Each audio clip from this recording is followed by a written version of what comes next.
Halo, selamat datang di Jurnal Yos, sebuah channel sederhana yang membahas seputar anime.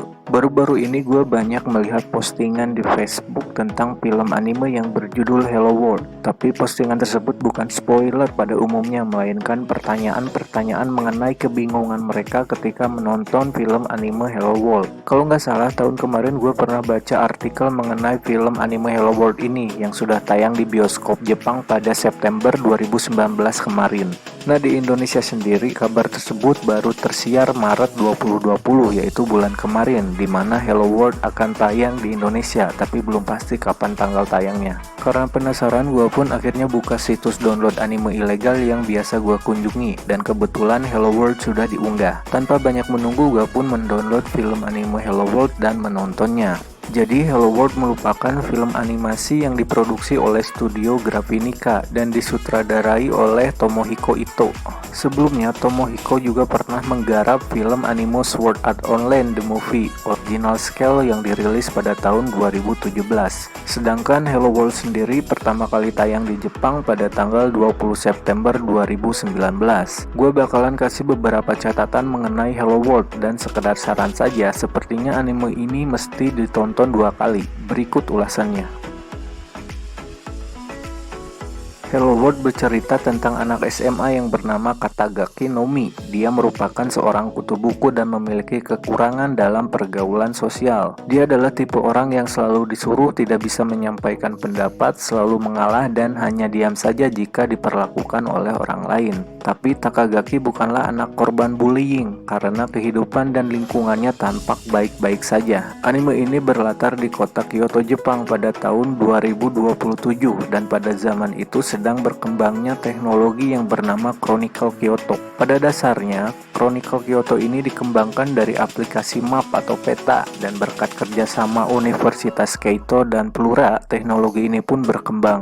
Kerjasama antar dua universitas ini melahirkan teknologi yang bernama Alltel. Sederhananya, Alltel ini hampir mirip dengan memori untuk menyimpan data. Namun yang luar biasanya, Alltel ini bisa menyimpan data dari masa lalu tanpa adanya batasan, alias unlimited. Pada suatu waktu, Katagaki bertemu seseorang yang mengaku dirinya di masa depan. Dia adalah Katagaki juga, namun dipanggil Sensei karena lebih tua. Dia datang dari 10 tahun mendatang atau 2037.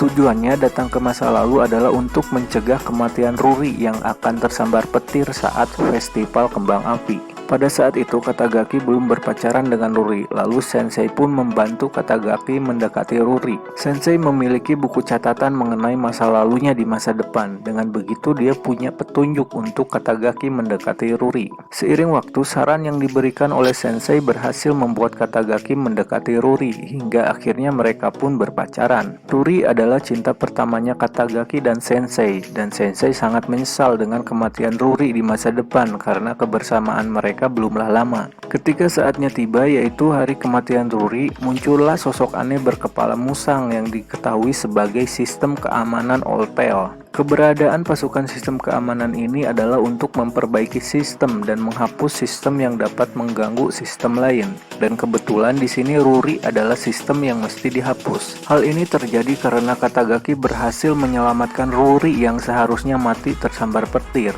dan keberadaan Ruri yang masih hidup akan mengganggu pada masa depan. Maka pertarungan pun terjadi antara Katagaki dan sistem keamanan. Meskipun Katagaki menang, namun Ruri yang selamat berhasil dibawa kabur oleh Sensei. Disinilah maksud sesungguhnya si Sensei terlihat. Ternyata maksud kedatangan Sensei ke masa lalu itu adalah untuk membawa Ruri yang masih hidup ke masa depan. Jadi Ruri yang berada di masa depan itu belumlah mati, melainkan koma selama 10 tahun sejak kejadian ini. Ruri di masa lalu dibawa ke masa depan untuk melengkapi tubuh Ruri masa depan agar hidup kembali dan membuat mereka menyatu. Tentu saja rencana ini berhasil, namun yang jadi soal adalah setelah Ruri dibawa pergi, dunia di mana Katagaki berada direcovery oleh orang-orang di masa depan karena terjadi kerusakan. Pada saat recovery itulah Katagaki terhisap ke dimensi yang entah di mana, yang akhirnya membuat dia mendapatkan good design yang sebelumnya tidak dia miliki. Dengan begitu, dia pun pergi ke masa depan, tempat Sensei berada dan merebut kembali Ruri dari Sensei. Namun yang tidak disangka juga, ternyata masa depan itu bukanlah dunia nyata, tapi merupakan memori yang sama dari Alltale. Dengan begitu, masa lalu dan masa depan adalah data yang direkam oleh Alltale. Makanya Katagaki bisa menggunakan good design yang dia miliki di masa depan. Namun yang jadi soal adalah lalu di manakah dunia nyata yang sesungguhnya dan di mana Katagaki yang sesungguhnya?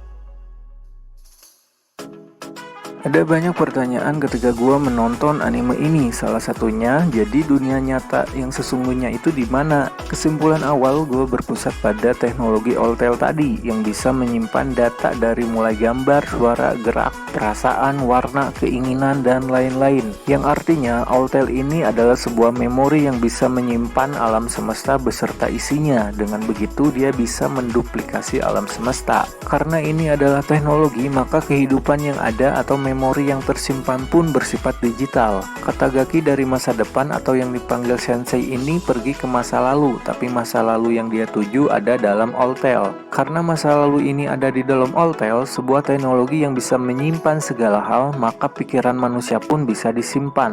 Dan ini pula yang menyebabkan Katagaki tidak sadar jika dunia yang dia huni hanya seonggok memori Alltale saja. Begitu juga dengan Sensei yang kembali ke masa depan. Ternyata masa depan tempat dia hidup adalah memori masa lalu dari masa depannya masa depan. Anehnya, manusia-manusia ini punya kesadaran penuh akan keberadaan mereka. Ketika Katagaki berhasil membawa Ruri dan mengalahkan sistem keamanan di masa depan, mereka berdua pergi ke suatu tempat yang bukan masa lalu tempat mereka berada. Dan di akhir episode ini gue malah disuguhkan oleh kehidupan di luar angkasa yang mungkin berada di bulan dan menunjukkan adanya sebuah peradaban.